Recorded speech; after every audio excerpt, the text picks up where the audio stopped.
it can to protect access to contraception and abortion services in America. That was Nomia Iqbal reporting there.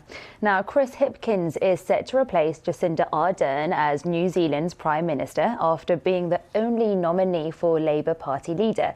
Hipkins is expected to be confirmed as the new leader by a meeting of Labour's 64 lawmakers or caucus on Sunday.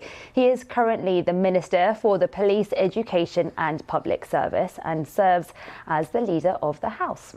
Well, let's now speak to Professor Anne-Marie Brady from the Department of Political Science and International Relations at the University of Canterbury. Anne-Marie, thank you very much for joining us on BBC News. Now, Jacinda Ardern, she has been praised, hasn't she, for being that forward-looking global leader who has inspired millions around the world. How does Chris Hipkins compare and what challenges do you think he will face? Thank you for having me on the show. Chris Hipkins, Chippy is his nickname, is widely regarded as a very hardworking, very capable minister.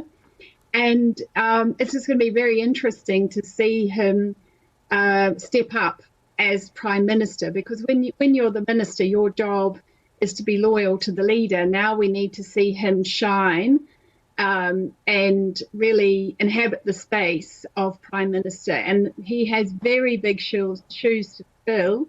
Jacinda Ardern has done an outstanding job dealing with extraordinary level of crises in New Zealand and internationally in her term, as well as a major program of social reform and administrative reform on things like health and the media and education.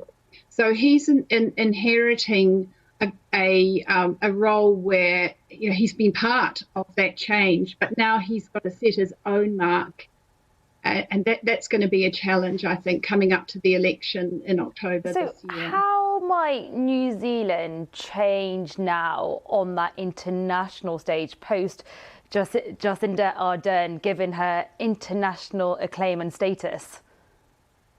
Well, Jacinda Ardern has attracted an unprecedented level of interest in who is our Prime Minister and what she thinks and what she's doing in her life.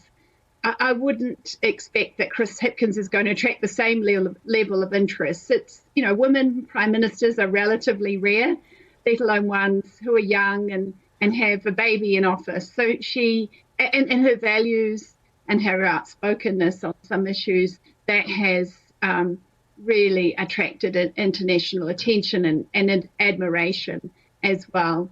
So I would expect that it's going to be returned to more normal days for New Zealand, that we'll have for the rest of the year. We're going to have a Prime Minister who, bearing some unusual international domestic crises, who will be, the safe pair of hands who's running the show. We shouldn't be attracting the same level of attention for our Prime Minister, I would say, once Chris Hipkins is in the role. Jacinda Ardern was extraordinary, and she's made a difference, and she's just been so widely admired by many around the world, as well as in New Zealand. Professor Anne-Marie Brady, thank you very much for your time here on BBC News.